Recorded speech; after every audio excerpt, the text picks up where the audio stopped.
Good evening, friends. Once again, we are with you on the webcast webinar, and this time we have the topic of time of supply related and transitional issues related, provisions related to time of supply. We have with us a very distinguished personality to speak with us, Mr. Manish Gadia. Manish ji is a past chairman of the chamber, a known person, a known faculty in indirect taxes.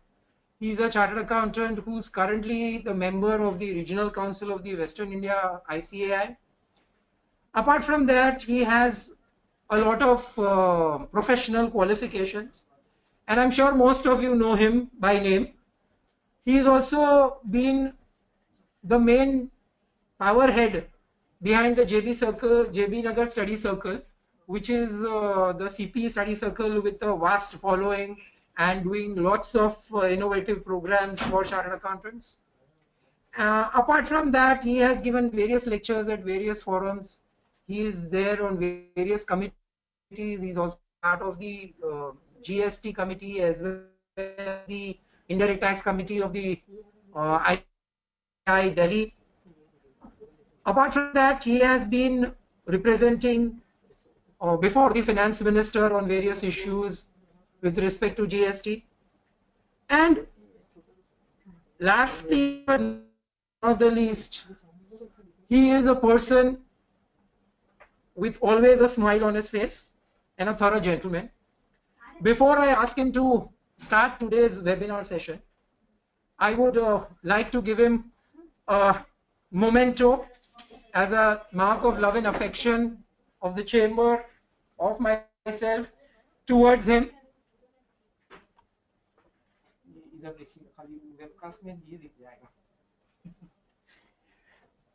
I would now request Manish Bhai to start with the webinar. All yours, Manish.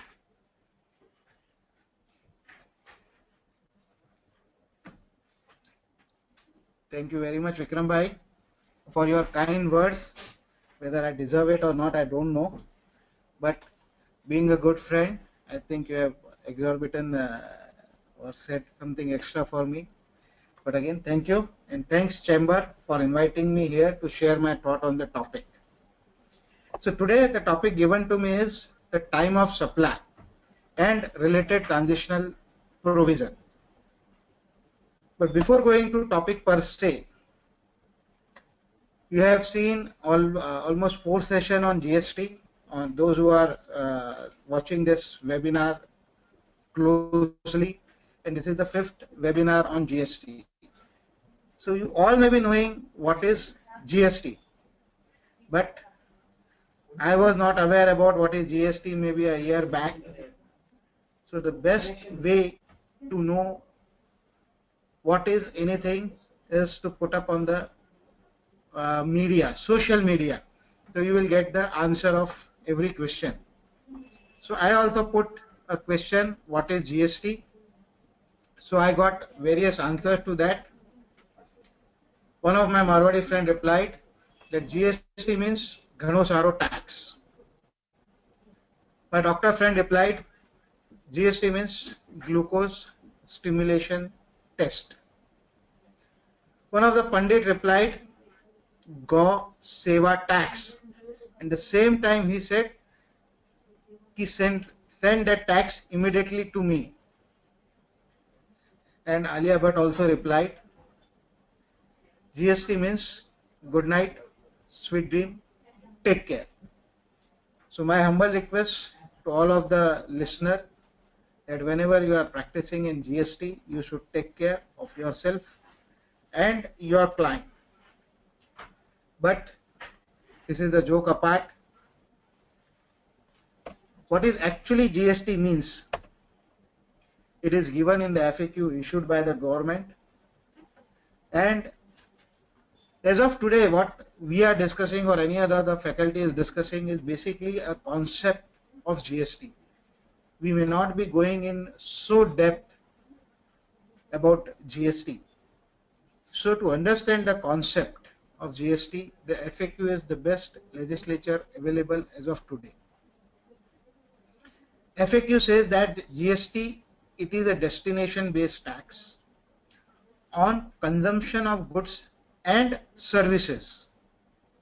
It is proposed to be levied at all stages, right from manufacture up to final consumption, with credit of taxes paid at previous stages available as set off. So basically, a three sentence are important here is that it is the first of all destination based tax, consumption of goods and services, and there has to be a seamless credit. So entire GST is based on this three sentence. If you can understand this, then there is nothing in the GST. Now I'll move forward to my topic, and today I'm going to cover time of supply of goods and services and related transitional provision which is given in section 187, 188 and 189 of GST model, revised model GST law, and section 21 of IGST Act, IGST law basically. So whatever I am discussing today is based on the revised model GST law, on which discussion already happened in the GST Council, and they have suggested some changes also. But as of today, it is not in the public domain what are the changes they have done. So total discussion today is based on the revised model GST law, which is available in the public domain. So whatever I am discussing may be a subject to change. Now coming to only Constitution of India, which is 101st Amendment, Constitution Amendment Act, I will highlight only two entry in that. One is 246A. Basically 246A give the concurrent power to the state as well as to the parliament to tax on a single transaction, which is not available as of today. And another entry is section article 269A, which gives parliament a power to formulate the principle for determining when a supply of goods or of services or both take place in the course of interstate trade or commerce. So today my topic is time of supply, which is when a supply of goods or services will take place. So as per article 269A, it gives exclusive power to determine time of supply by parliament. But the provision relating to time of supply is given in CGST as well as SGST revised model GST law. So whether specific power is needed for that in the constitution for levying, formulating this law by the state, I am not expert on the constitution. With this issue, I'll go further on the time of supply.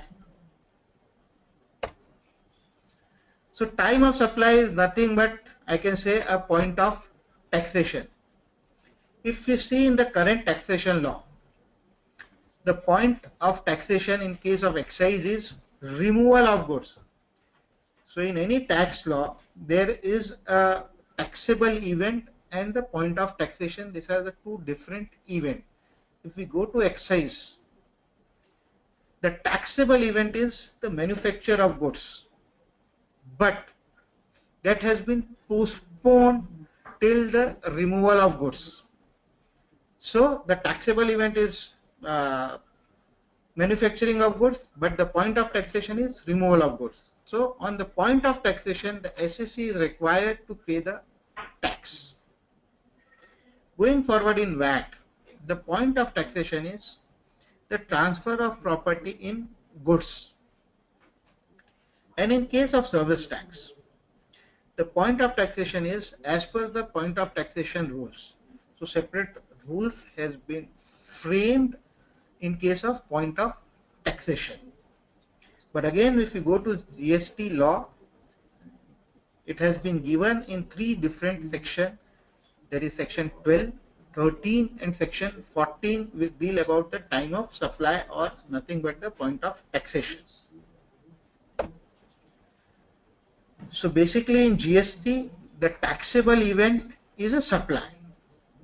but the supply should occur at precise time, and that precise time gives the power to the government to collect the levy.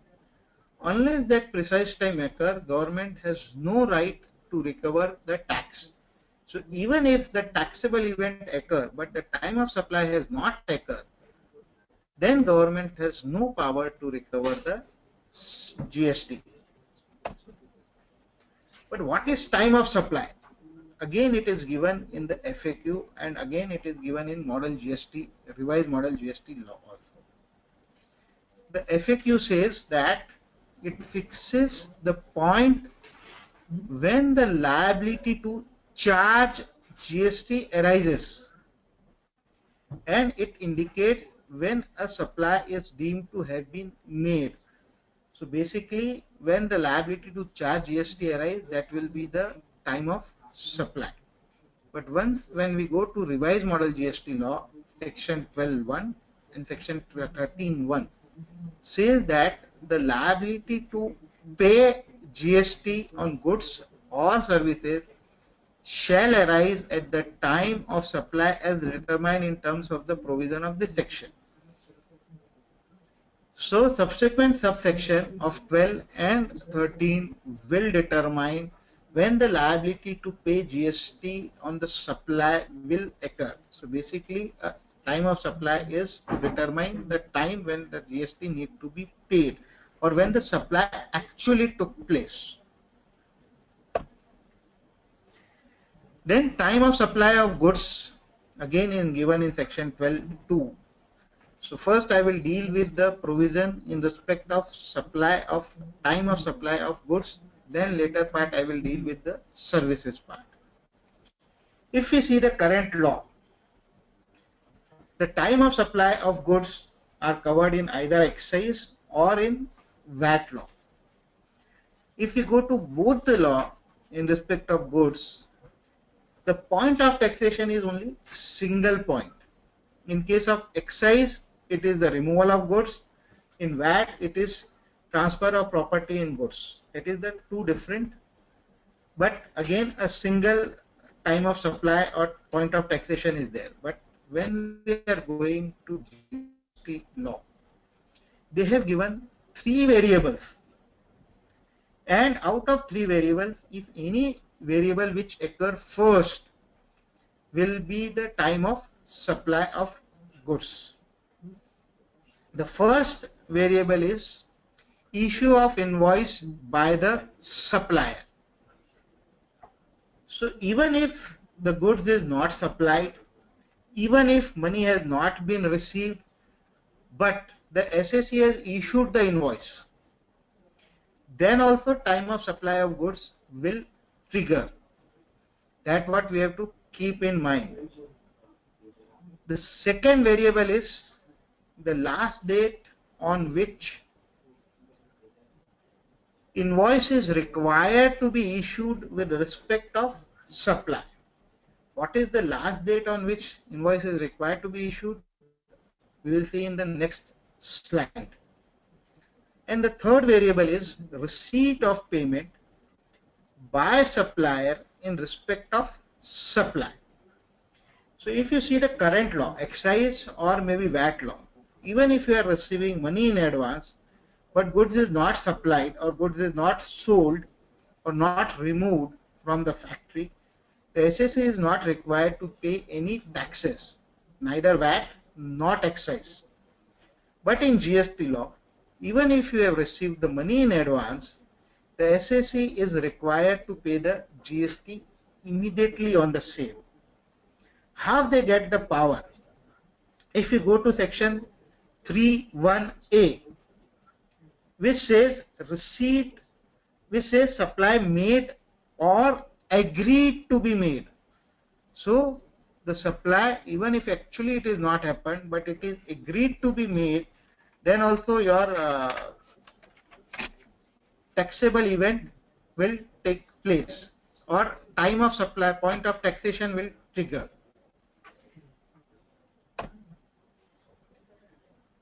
Now, when the invoice is required to be issued, For that, we have to go to section 28. Section 28(1) deal with if invoice is required to be issued before or at the time of when the supply involve movement of goods, then at the time of removal of goods. And when there is no movement of goods, then delivery of goods or making that goods available. What is removal of goods? Removal of goods is again defined in section 285, which says that dispatch of goods for delivery by the supplier or any other person on behalf of supplier. Further, it says collection of goods by recipient or any other person on behalf of recipient. So it means once the goods has been loaded on the truck or maybe goods carriage or any vehicle, it has been removed by the supplier. So the point of taxation or time of supply has been triggered at that point of time. And removal of goods is limited only to physical transportation of goods and exclude any other form of extinguishment or consumption. And goods should be in a deliverable form. Then only it will be involved movement of goods. So the property in goods may or may not have transferred, but removal of goods may trigger. So time of supply may trigger before the property in goods transferred. That's what we have to keep in mind. And time of supply is commencement of journey and not the completion of journey. When there is no movement of goods is involved, then it says when actually the delivery of goods has taken or when it is made available. Goods made available means goods are placed at the disposal of the recipient. Some of the example is any crane or any machinery which is embedded to earth, physically not capable of moving, maybe a plant and machinery, maybe a crane, etc. Or maybe any goods supplied in assembled or installed form like lift. So all these are the example of goods which are not required to be moved. So in that case, making available or delivery of goods will be the time of supply, and it has to be invoice need to be issued before or at the time of any of this event. So one of the variable of time of supply will trigger. Now we'll go to next, continuous supply of goods. For that, the issuance of invoice, separate provision is there in respect of that. But what is continuous supply of goods? Can a goods be supplied continuously?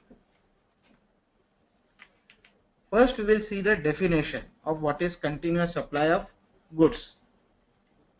It says provided or agreed to be provided continuously or on a recurrent basis under a contract, whether or not by means of wire, cable, pipeline or other conduit, and for which the supplier invoices at the recipient on a regular or periodic basis.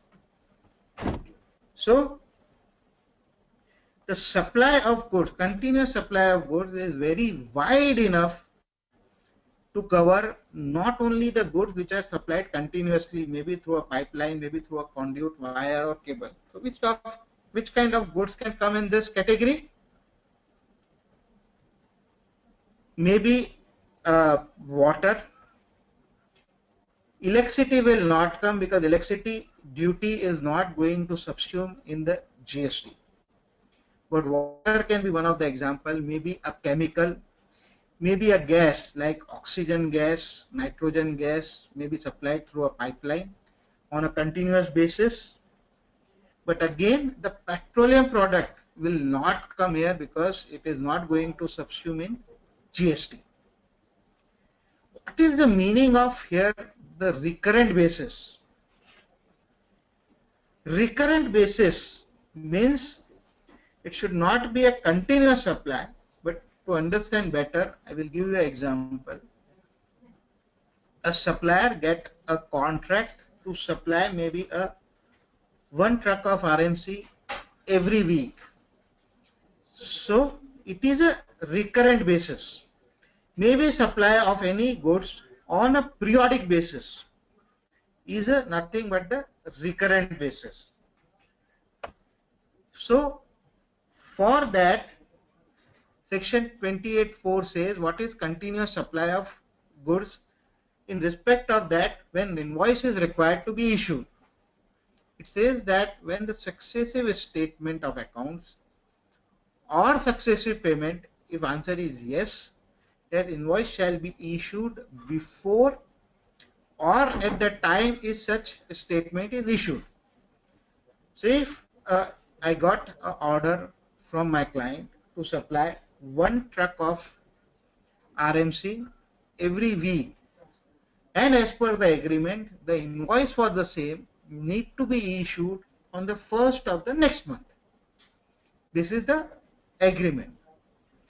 So if we go to the normal circumstances, that is 28(1), the invoice need to be issued on before or at the time of removal of goods.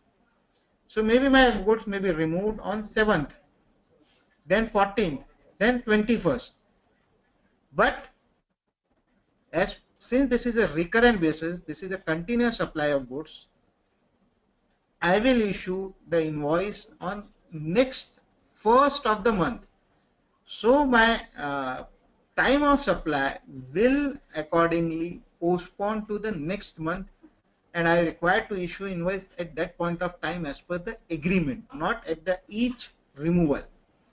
So that benefit will be available subject to other condition that invoice has actually not been issued and the payment, advance payment has not been received. Then your time of supply will be the issuance of invoice.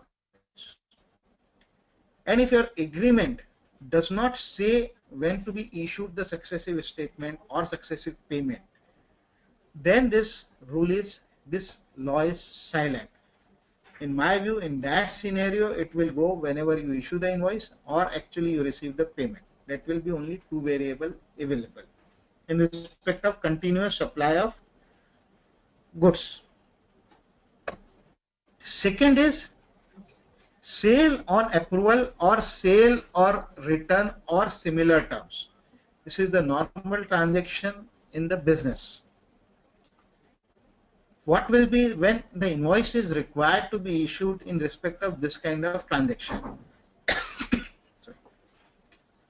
Goods removed before it is known that supply will take place, invoice shall be issued earliest of before at that time it is known that supply has taken place or 6 months from the date of removal. We will take two examples.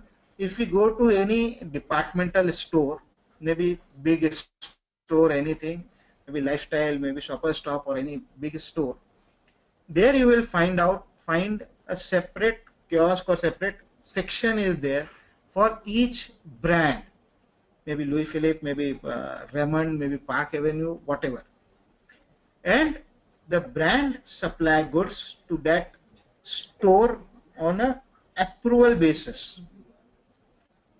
Once goods has been sold by that retailer, then only it has been confirmed by that retailer to the brand that this goods has been sold, and then they will issue the invoice.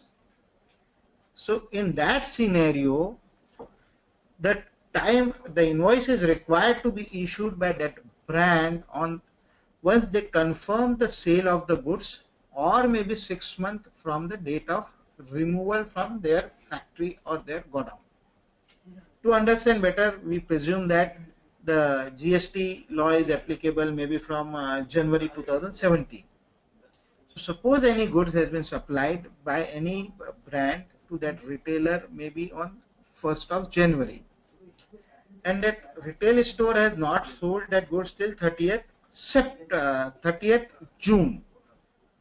6 month occurs. So 1st July will be the date on which the brand is required to issue the invoice if that goods has not been sold by the retailer. So if it has been sold till 30th June, that will be the date of issuance of invoice, or otherwise the 1st July will be the date of issuance of invoice, and accordingly the time of supply will trigger. Another example, maybe anyone is going to a retail showroom knowing well good relationship, so you may take a 3 or 4 garment on a approval basis. You will try at home, and then you will try at home and then decide whether to buy or return.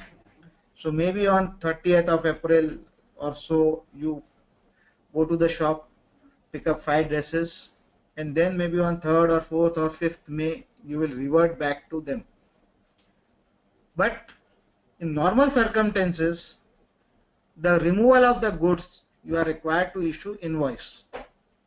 And once you issue invoice, your time of supply will trigger. But in case of sale or approval basis, you can defer the issuance of invoice once it will be confirmed. So accordingly, that 3rd or 4th May will be the date of issuance of invoice and time of supply of goods, not on the sale on approval or sale or return or similar term. Now the receipt and invoice, we have seen when the invoice is required to be issued, but now we will see what is the meaning of receipt and invoice and how it will going to impact. Sometimes what happen is, you are buying any goods from a known person and you give something in advance. Suppose your invoice may be of 10,360. You don't have the change, so you have given 10,000 instead of 10,360. You must have given 11,000.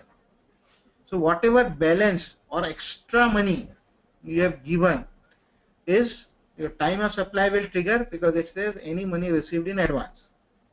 So there is a proviso which says that if any money is received excess up to rupees 1,000, then it is at the option of the supplier to defer his time of supply on the issuance of invoice, not on receipt of money. But if the supplier has received money, instead of 10,000 he has received 11,000, instead of 10,000 if he has received 12,000, that is 2,000 in advance, then that 2,000 will be treated as time of supply in advance, and accordingly tax need to be paid on the same.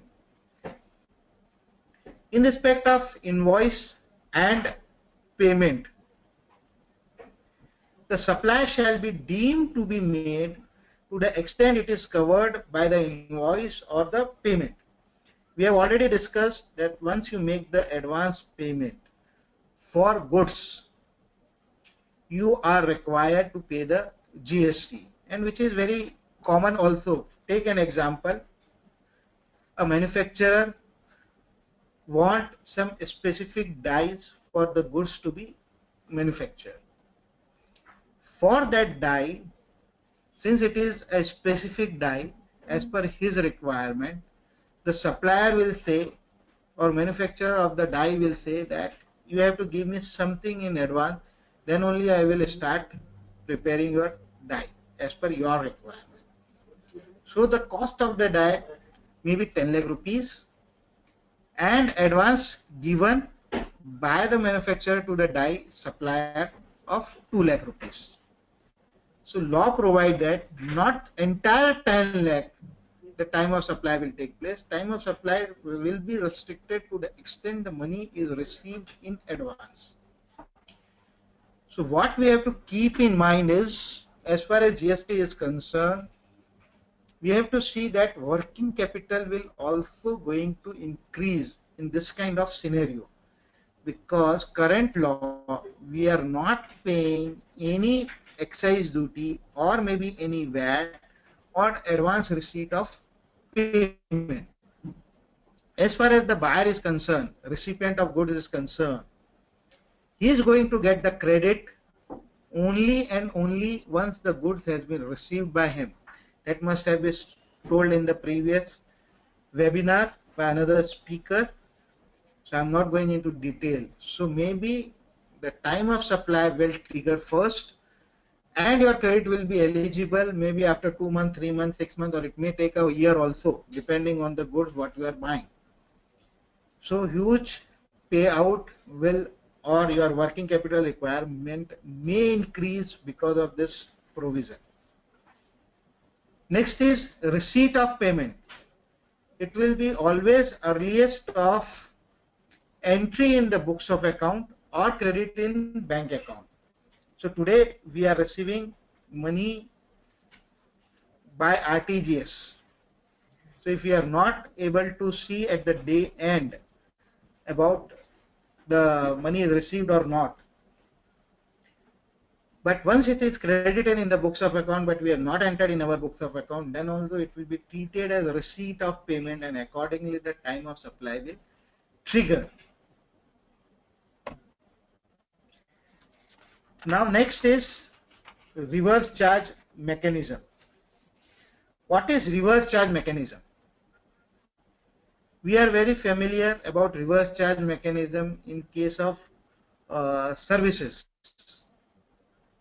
But are we paying any tax in reverse charge for in respect of goods?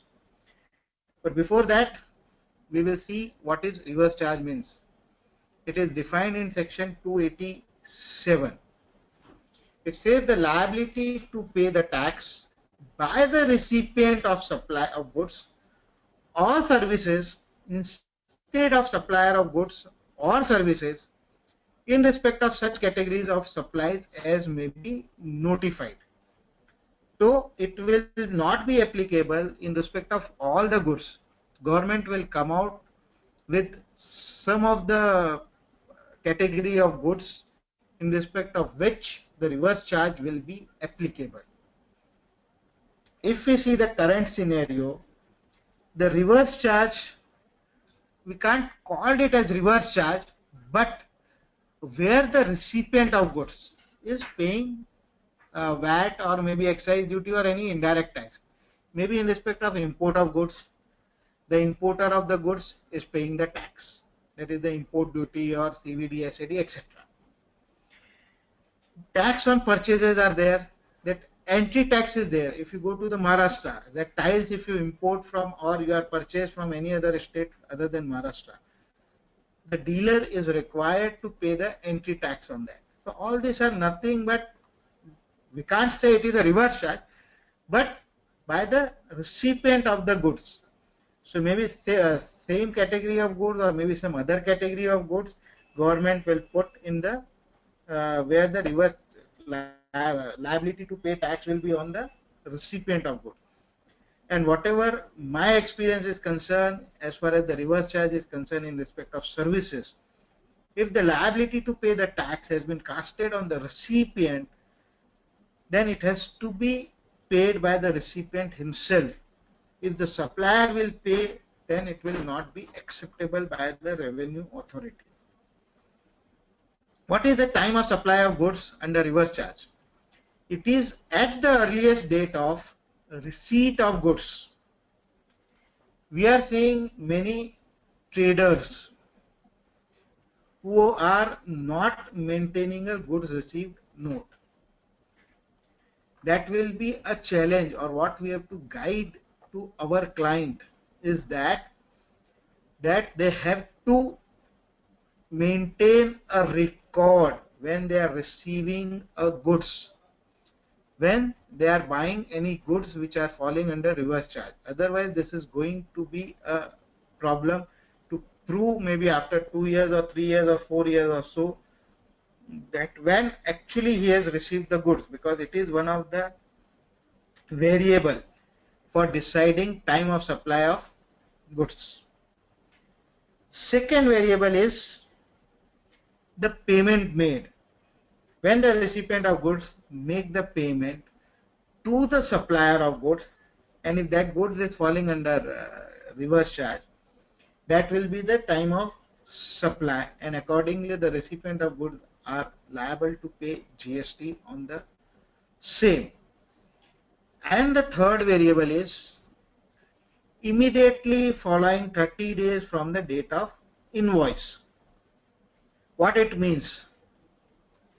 If I am buying a good which is falling under reverse charge and the credit period for the same is maybe 4 months or 6 months, so payment has to be made maybe after 6 months, and that good has actually not been received, there may be a possibility that goods may be going from maybe Kanyakumari to Kashmir or whatever may be the reason, that within 30 days that good has not been received by the recipient from the date of issuance of invoice.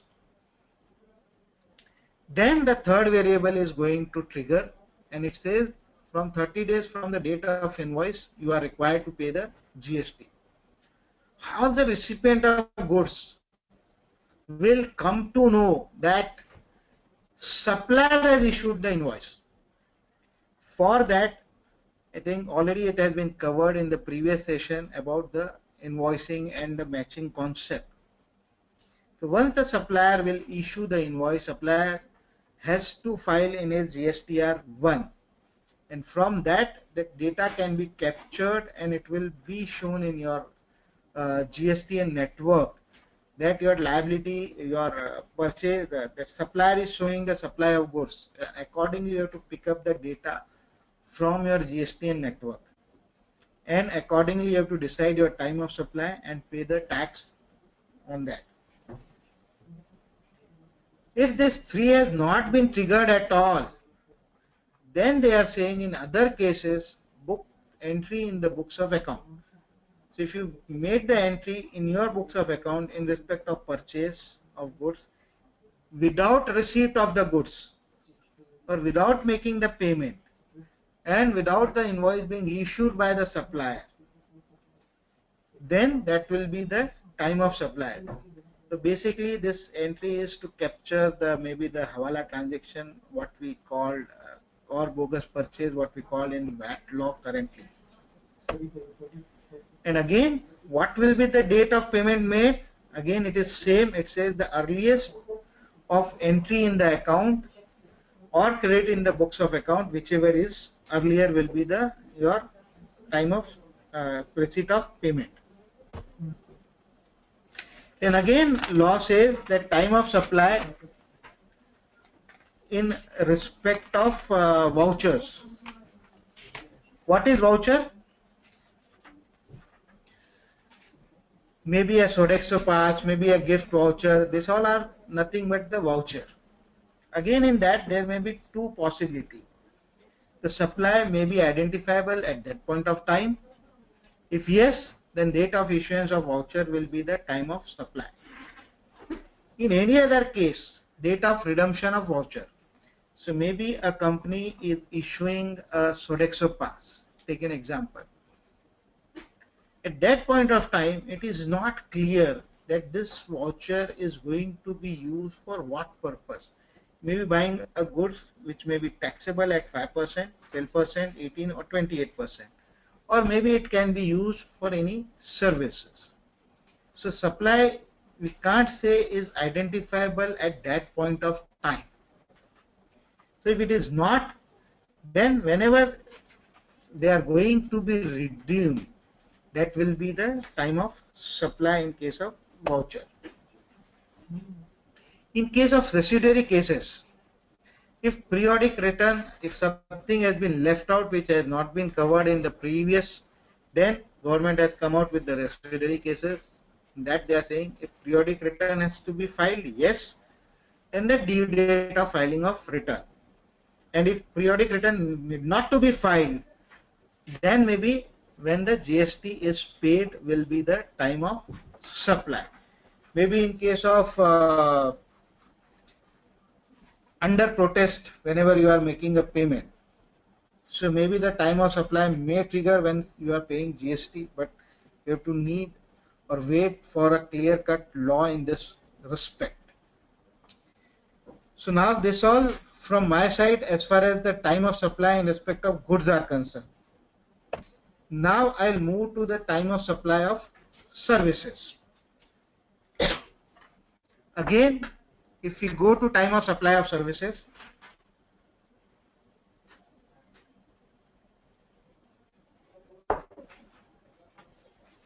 again it is given three variables, and all three variables what we have discussed in respect of time of supply of goods are same in respect of time of supply of services.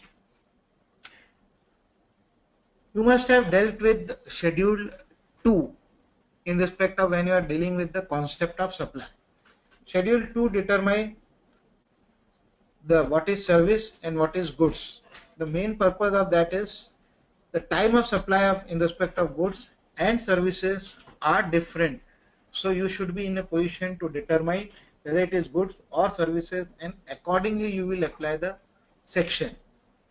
Time of supply of services are covered in section 13 of the revised model GST law, and the variables are issue of invoice by the supplier, last date on which invoice is required to be issued with respect of supply, or receipt of payment by supplier in respect of supply.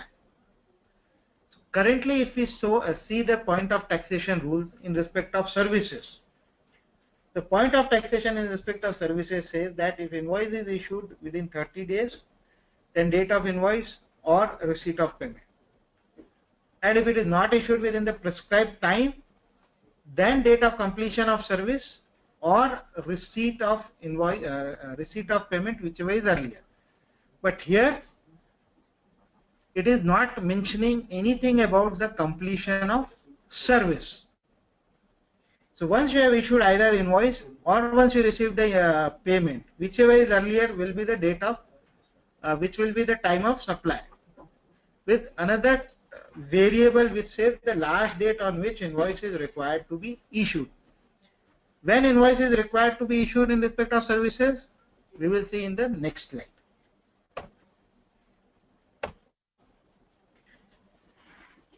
In case of goods, what we have seen is that invoice is generally required to be issued on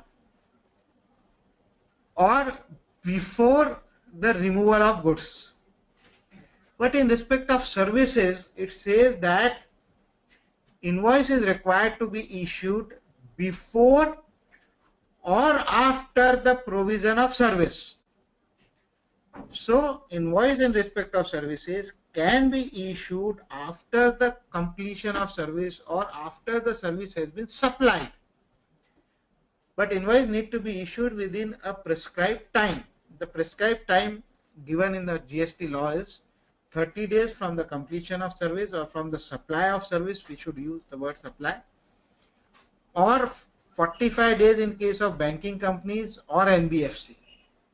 So it is now boiled down to once you issue the invoice, or maybe within 30 days or within 45 days from the supply of service or issuance of invoice, whichever is earlier will be the time of supply in case of services. Again, proviso has been given which says that if you receive any excess payment, maybe up to rupees 1000, then it is at the option of the supplier the date, whether date of issuance of invoice may be the time of supply. Take an example of credit card. You must have purchased something from credit card company and you must have you required to pay 10,360 again, but instead of 10,360 you must have paid 10,000 or 500, something extra, maybe 140 rupees extra. In normal circumstances, your time of supply in respect of that 140 rupees will trigger. But now because of this proviso, the amount is less than 1000 rupees. So it is up to the credit card company to determine whether that 140 rupees will be time of supply will be on the receipt of money or maybe at the time of issuance of invoice. So they may defer that time of supply up to the extent of rupees 1000 on that date. The next is They have cleared that invoice and payment supply shall be deemed to be made to the extent it is covered in the invoice or the payment. So maybe you are supplying services worth rupees 10 lakh and you have received only 2 lakh rupees in advance. So time of supply will be to the extent of rupees 2 lakh, not to the extent of rupees 10 lakh. And again, receipt of payment is again earliest of entry in the books of account or credit in bank account, whichever is earlier, that already I dealt while dealing with the time of supply in respect of goods. We have seen that continuous supply of goods. We have a separate provision in respect of continuous supply of service. Currently also in the service tax law, we have the definition of continuous supply of service, but there is no separate point of taxation in respect of continuous supply of service. But in GST law, there is a separate time of supply in respect of continuous supply of service. What is continuous supply of service? The service provided or agreed to be provided continuously or on recurrent basis under a contract for a period exceeding 3 months with periodic payment obligation and as may be notified. So any service which is provided on a continuous basis may be exceeding for a period of 3 months and for which the periodic payment is obligated, then it will be a continuous supply of service. And government has a power to notify any service which may be for a period less than 3 months but will be treated as continuous supply of service, which is not yet notified. But if you see the current scenario, in case of service tax, there they have defined telecommunication service and a work contract service as a continuous supply of service if it has been provided even for lesser period of 3 months. Maybe the similar provision may continue, a similar category of service may continue. It is also cover recurrent basis. Again, what is recurrent basis? To understand this recurrent basis, I'll give you an example. Take an example of a courier company. You must have fixed up contract with a courier company. He will come to your office every month, daily basis, pick up some courier and deliver to your client or your whatever you want to, wherever you want to deliver. So he must have picked up a courier on the first day of the month. He had delivered on the second day of the month to the party and maybe given a proof of delivery, that is POD, on third. His service has been completed once he have delivered the POD to you. But since you have a contract exceeding more than 3 months and this service has been provided by him on recurrent basis, it will be covered in continuous supply of service contract. When the invoice is required to be issued in respect of continuous supply of service, the law says that the due date of payment, if it is ascertainable, if answer is yes, so before or within a time prescribed on which the payment is liable to be made. To understand better, I am a chartered accountant. I got a retainership contract with a client, and as per the contract, I am eligible to get 50,000 per month as a retainer fees from my client, from a particular client. And as per contract, it is prescribed that I will get the money maybe 7th of the next month, or I will issue the invoice by the 7th of the next month. So whether I receive that money on 7th or not, once that 7th has occurred, my time of supply, I required to issue invoice on that 7th as per the contract. So now in this scenario, the time of supply will be the 7th of the next month, or whenever I actually issue the invoice. If I issue the invoice earlier, and in some time if I had taken the money in advance, so maybe that date, whichever is earlier, will be the time of supply. if due date of payment is not ascertainable as per the contract. So I entered into a contract for providing a retainership service where I will pay 50,000, where I will receive 50,000 per month. But when I will issue the invoice or when I will receive the money, nothing has been mentioned, prescribed in the contract. Then when I receive the payment will be the time of supply. Another variable in this maybe is when the payment is linked to the completion of an event. Then it says that invoice is required to be issued before or within time prescribed of completion of event. So understand better. Take an example of a builder. Builder has sold a property under construction with a contract that invoice that he will issue the invoice or he will receive the money 1/10 on completion of each slab. So whenever he has completed that event, that is the slab, he is required to get the money. Even if he has get the money or not got the money on that date, the event will trigger and he is required to issue the invoice once the slab has been completed. The contract may further says that he will issue the invoice or he will receive the payment after 15 days on the 15th day once that event is completed, that slab has been completed. So his issuance of invoice date will postpone by that 15 days and accordingly the time of supply will trigger. Now in section 28(6) says that supply of services ceases under a contract before completion. What it means? As I have taken the example currently of my retainership of 50,000 per month. So we presume that GST has been applicable from 1st April 2017 to understand better. So I have provided a service during the month of April to my client for which I have issued the invoice on 7th and my time of supply will be the 7th May. Again May month I have provided the service, time of supply will be 7th June. On 15th June, my client says that we don't want your services further and we seize your contract.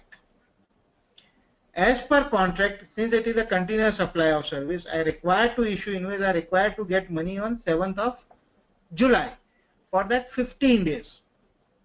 But section 28(6) says that my services has been seized before completion of supply. Then invoice shall be issued at the time when the supply is seized. That is, invoice required to be issued on 15th June. So in that scenario, for 15 days, I require to issue an invoice on 15th June, even though if I have not issued the invoice or even I have not received the money, then also my time of supply will trigger in case of this kind of cases. And it will be to the extent of supply affected before cessation. But suppose if I have taken any money in advance in the month of May itself for that 15 day service, then in that case already I have paid the tax, so this provision will not trigger. Again, reverse charge is applicable in case of supply of service also. Time of supply of service under reverse charge will be at the earliest of, again it is says payment made. So whenever, so what is RCM we have already seen. So government will give some category of service or some class of service supplier into the reverse charge, which is not yet been notified. If we see the current scenario, the lawyer services, maybe the sponsorship services, these are the some of the services, work contract services are under reverse charge. So some of the services are going to be continue under reverse charge in GST law. For that, the time of supply will be once the supplier recipient of service will make the payment, or immediately following 60 days from the date of invoice. So suppose if I am receiving any services which are following under reverse charge, for which I am going to make payment maybe after 6 months. But law says the time of supply will trigger on the 60th days. So if any services which I have procured or I have received which is covered in reverse charge maybe on 1st of April, and we presume that GST will be applicable on 1st of April. So if I have made the payment till 30th May, then that will be the date of payment, will be the time of supply. If I am not making any payment on 30th till 30th May, then 31st May, not the 1st June, because it says 60 days, will be the time of supply.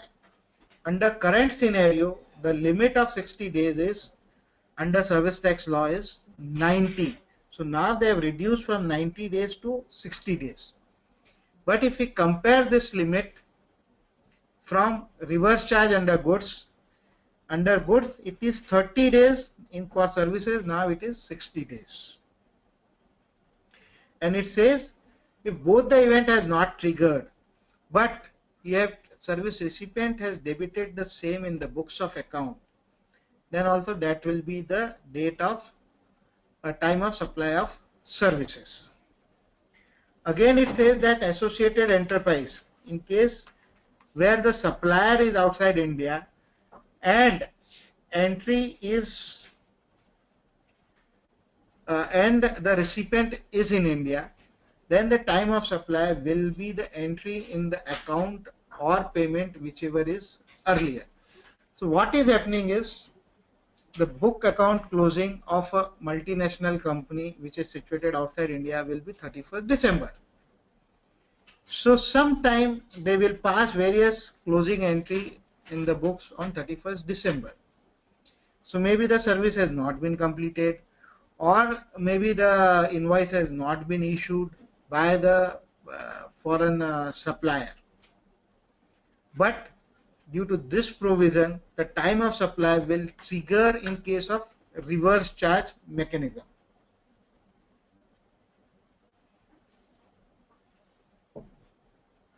So that's what we have to keep in mind. But what is associated enterprise? It is not defined anywhere. So either in the final law they will come out with the definition of associated enterprise. Otherwise we will have some difficulty to identify what is associated enterprise.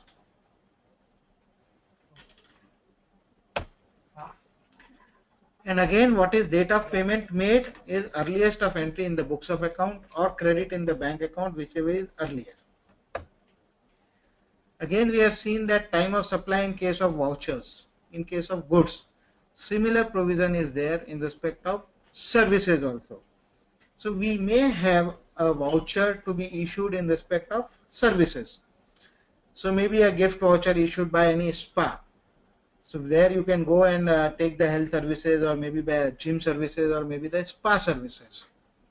If the supply is identified at the time of issuance of voucher, the date of issue of voucher will be the time of supply, or in other cases it will be the date of redemption of voucher. Again, similar provision is there in respect of residuary cases. If periodic return has to be filed, yes, then due date of filing of return, otherwise date of GST paid will be the time of supply. Now I'll go to section 40. I have covered what is there in case of time of supply of services. Now section 40 deals with change in the rate of tax. If we see the old GST law, model GST law, which cover only section 14 only cover change in respect of rate of tax of supply of services. Now current revised model GST law cover change in the rate of tax in respect of goods as well as in respect of services, both. So basically they have dealt in this with three variables. One is the date of supply, date of issuance of invoice, or date of receipt of payment. So broadly it says that out of these three variables, if any two variables occur prior to the change in the rate of tax, then old rate will be applicable. Otherwise, new rate will be applicable. To understand this better, I have given in the table. If you go to the table, it says that if goods or services is supplied before change in the rate of tax and invoice for the same is issued later on and the receipt of payment is also later on. So the time of supply will be the date of issuance of invoice or date of receipt of payment, whichever is earlier. But if we go to normal scenario, that is section 12(2) in respect of goods. Normal circumstances, if I supplied the goods or I removed the goods, I am supposed to issue invoice on the same date or before that as per law. So even if I have not issued the invoice, I have violated that law, the penalty or whatever I am not discussing here. But time of supply in respect of that will trigger on the date of removal of goods. So suppose the date change in the rate of tax will take place on 1st July and I have supplied any goods maybe on 25th of June. For that, my time of supply in the normal circumstances will trigger. But since there is a change in rate, it says invoice is issued in July and payment is received maybe in August or September, then the time of supply will be July. It may be possible that I have, maybe in respect of services, we have a window of 30 days officially for issuance of invoice and supplied of service. So that challenge will be there. So you may have scenario, you may be having a scenario where you have paid the tax already in the normal circumstances and later on you come to know that there is a change in the rate and two of the event is occurring later on.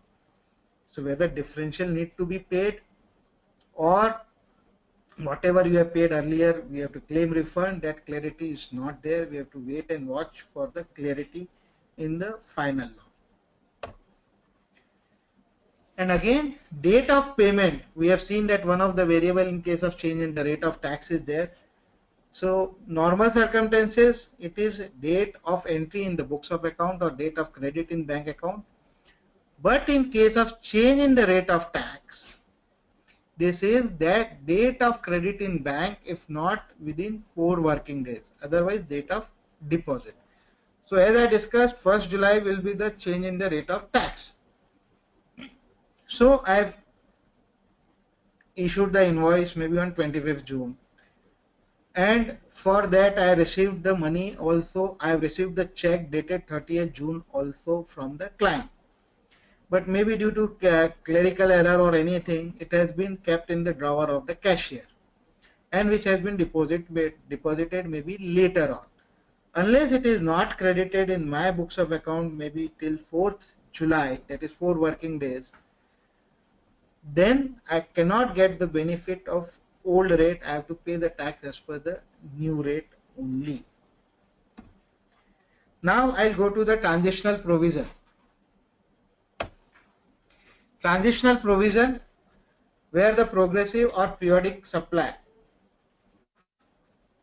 of goods or services made after appointed date and consideration received either full or part and duty or tax has been paid under earlier law, then you are not required to pay the GST.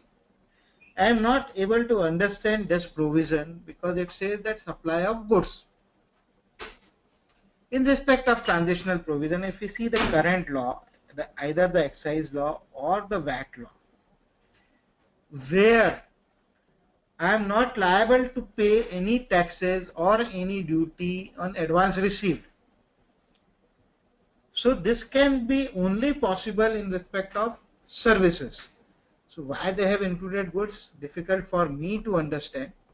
But the law says that if any supply of service is made after the appointed date and consideration for the received in full before the appointed date, I am liable to pay the tax, service tax. So if I paid the service tax, then I need not require to pay the GST.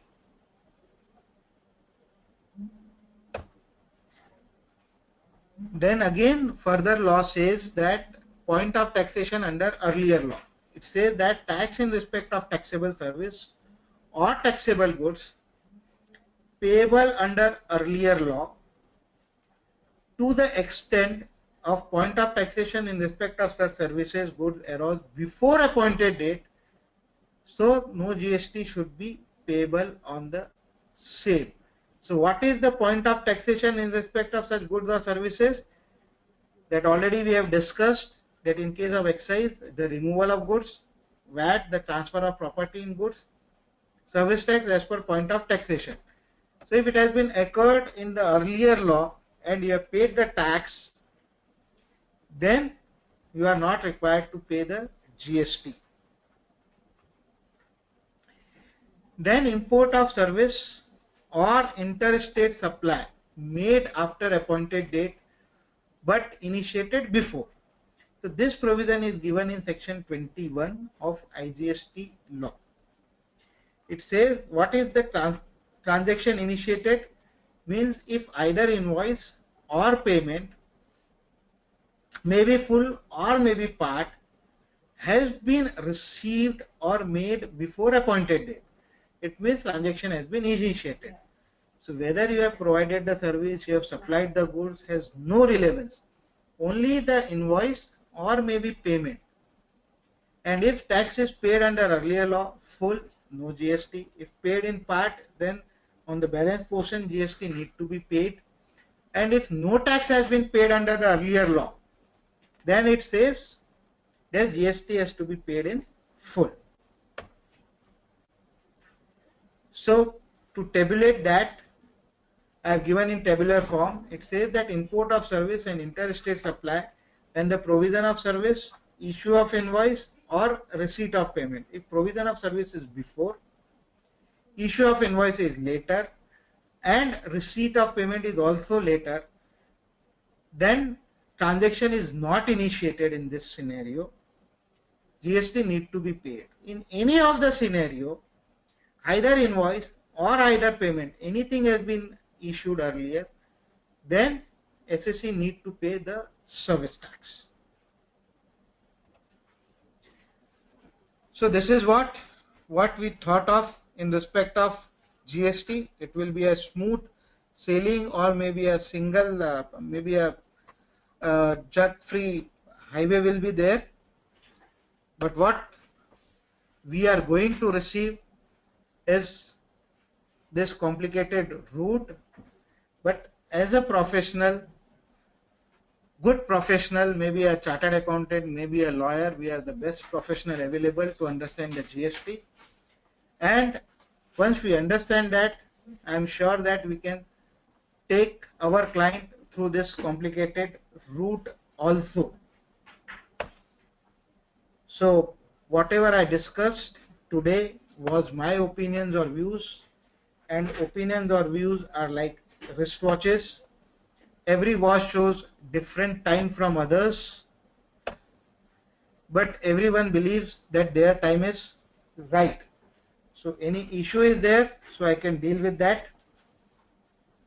Sir, any issue? Not now. So once again, I thank Chamber of Tax Consultant for inviting me here to share my thought, especially to Vikram Bhai. Thank you very much, sir. Thanks a lot.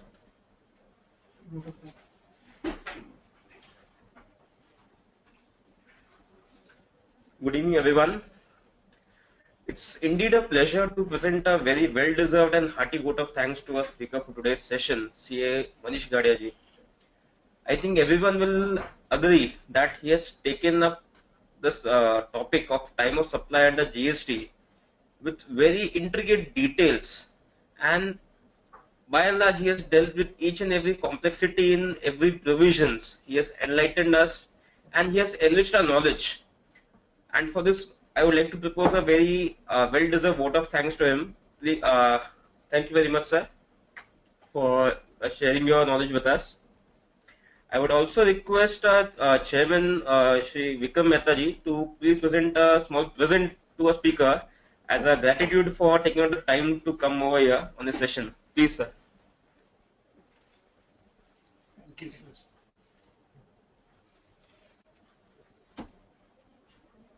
Thank you, everyone. Session is adjourned unless we have some queries. Not enough. Thank you, everyone, for logging in. Next session will be prolonged. The next GST, the next webinar will be held post the budget. We shall be holding the next webinar on the GST front after the budget is announced in the Parliament, and the details of the next webinar will be announced accordingly in due course. Thank you for logging in.